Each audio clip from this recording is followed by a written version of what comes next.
Well, I'm so looking forward to play against Alex because we played in Osaka before, like 2 years ago, maybe. Kagulat World. Isang makasaysayang gabi ang nagbababadya sa Rizal Memorial Tennis Center dahil ang ating pambato, ang world number 49 na si Alexandra Ella, ay muling sasabak sa gitna ng court para sa isang do-or-die round of 16 clash. Pero hindi ito basta-bastang laro. Ito ay isang redemption match. Makakaharap ni Alex ang father ng Japan na si Himeno Sakatsume, ang tanging player na nagbigay sa kanya ng masakit na 6-0, 6-3 defeat noong nakaraang 2 taon.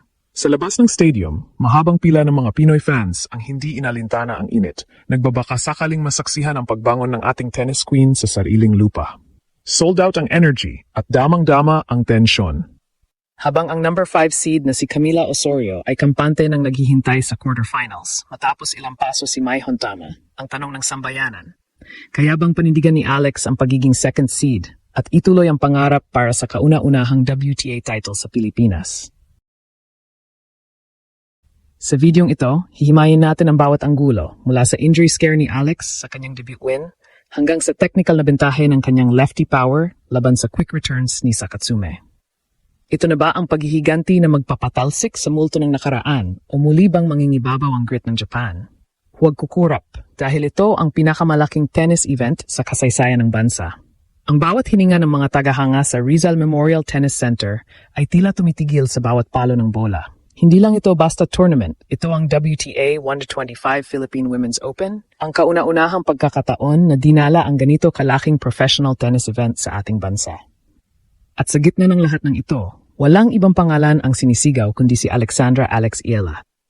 Mula pa kaninang madaling araw, ang mga linya sa labas ng gate ay abot tanaw na hanggang sa kalsada. Ang mga fans may dalang mga placards, suot ang kulay ng bandila at puno ng pag-asa. Bakit? Dahil matapos ang mahabang panahon ng paglalaro sa ibang bansa, mula sa French Open hanggang sa US Open, sa wakas, ang ating world number 49 ay naglalaro sa harap ng kanyang sariling lahi. Ang home court advantage ay hindi lang isang salita dito. Ito ay isang nag-apoy na atmosfera na ramdam mo sa bawat sulok ng stadium. Pero hindi naging madali ang pagpunta rito. Sa kanyang opening match laban kay Charaeva, muntik nang gumuho ang pangarap ng mga Pinoy na makitaan si Alex ng bahagyang injury scare. Sa gitna ng laban, marami ang kinabahan ng hawakan niya ang kanyang binti. Pero parang isang tunay na mandirigma, tinapos niya ang laro sa isang dominanteng 6-1, 6-2 victory. Doon pa lang, pinatunayan na ni Alex na handa siyang magpakitang gilas kahit may iniindang sakit. Ngayon, ang focus ay nakatuon sa round of 16. Ang kalaban, si Jimenez at Japan. Sa mundo ng tennis, ang ranking ay madalas na batayan at dahil si Alex ay number 49, at si Sakatsume ay number 140. Marami ang magsasabing easy win ito para sa Pinay. Ngunit ang kasaysayan ay may ibang kwento. Noong 2023 sa Japan, nilubog ni Sakatsume si Ala sa isang nakakahiyang 6-0, 6-3 scoreline. Ang sakit na iyon ay hindi basta-basta nakakalimutan. Iyon ang ghost of the past na kailangang talunin ni Alex ngayong araw. Habang naghahanda ang dalawa, ang balita sa quarterfinals ay lalong nagpataas ng pressure. Si Camila Osorio, ang pambato ng Colombia at number 5 seed, ay nagpakita ng bagsik matapos talunin si Mai Hontama, 6-4, 4-6, 6-2. Naghihintay na si Osorio sa susunod na round at kung mananalo si Alex, isang seismic clash ang magaganap sa pagitan ng dalawang powerhouse players. Ang buong bansa ay nakatutok. Mapapanatili ba ni Alex ang kanyang composure sa harap ng libo-libong fans na umaasa sa kanya? Ang Rizal Memorial ay puno, ang mga ticket ay sold out at ang pride ng Pilipinas ay nakasalalay sa bawat ace at baseline winner na gagawin ng ating tennis sensation. Dito natin hihimayin ang laro. Ano nga ba ang kailangang gawin ni Alex Ella para hindi na maulit ang trahedya sa Japan? Si Himeno Sakatsume ay kilala bilang isang all-court player. Hindi siya ang pinakamalakas pumalo, pero ang kanyang depensa ay parang pader. Ang kanyang estilo ay nakabase sa quick returns at ang kakayahang ibalik ang bawat bola hanggang sa mapagod o mag-error ang kanyang kalaban. Fresh pa si Sakatsume mula sa isang malaking upset laban sa kanyang kababayang si Nao Hibino, 6-3, kaya ang kanyang kumpiyansa ay nasa langit. Sa kabilang banda, si Alex Ella ay ibang player na kumpara noong huli silang magkita. Ngayon, mas mature na ang kanyang laro. Ang kanyang lefty power ay isa sa pinakamalaking bentahe niya. Ang spin na dala ng isang kaliwete ay madalas na nagpapahirap sa mga right-handed players tulad ni Sakatsume dahil ang bola ay kumukurba palayo sa kanilang comfortabling zone. Dito papasok ang conflict ng laro. Maraming fans ang aminadong kinakabahan. Sa mga social media platforms, naghahalo ang excitement at kaba. May mga nagsasabing baka ma-pressure si Alex dahil sa laki ng crowd. Sabi ng isang fan sa Twitter, sana hindi siya ma-overwhelm. Minsan kasi pag sobrang ingay ng crowd, mas mahirap mag-focus. Ngunit para sa marami, ang home crowd ang magsisilbing gasolina ni Alex. Ang bawat sigaw ng laban Alex ay dagdag na lakas para sa kanyang mga binti. Ang stats ay pabor kay Alex pagdating sa ace production.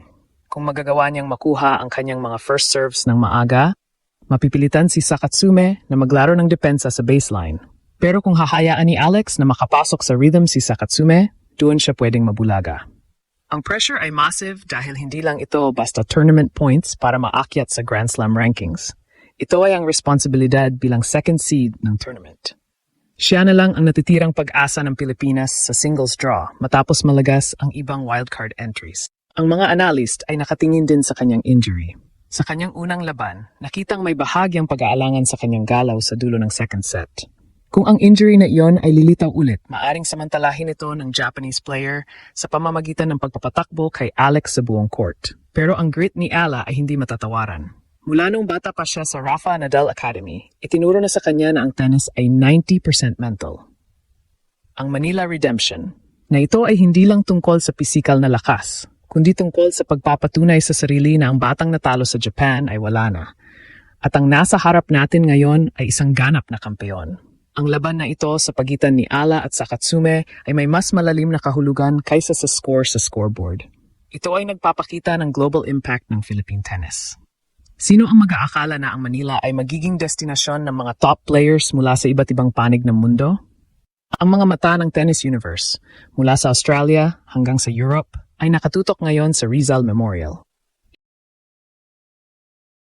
Ipinapakita nito na ang Southeast Asia ay hindi na lang basta spectator sa world stage, kundi isang powerhouse host na may pusong palaban. Kung makuha ni Alex ang panalong ito, ang epekto ay magiging seismic. Hindi lang ito tungkol sa pag-abante sa quarterfinals. Ito ay tungkol sa inspirasyon. Isipin niyo ang libu-libong bata na nanood ngayon, ang mga batang may hawak na lumang raketa sa mga probinsya na nakikita ang isang Pinay na nakikipagsabayan sa mga world-class athletes. Ang tagumpay ni Ala ay tagumpay ng bawat Pilipinong nangarap na makilala sa larangang hindi tayo nakagawiyang manguna. At huwag nating kalimutan ang naghihintay na hamon, si Camila Osorio. Kung malalampasan ni Alex si Sakatsume, ang matchup nila ni Osorio ay ituturing na Match of the Year para sa bansa. Isang laban ng dalawang batang bituin na parehong naghahangad ng WTA glory. Ito ang klase ng rivalry na nagpapatatag sa tennis legacy ng isang bansa. Ang crowd energy na nararanasan natin ngayon ay patunay na handa ng Pilipinas para sa mas malalaking sporting event.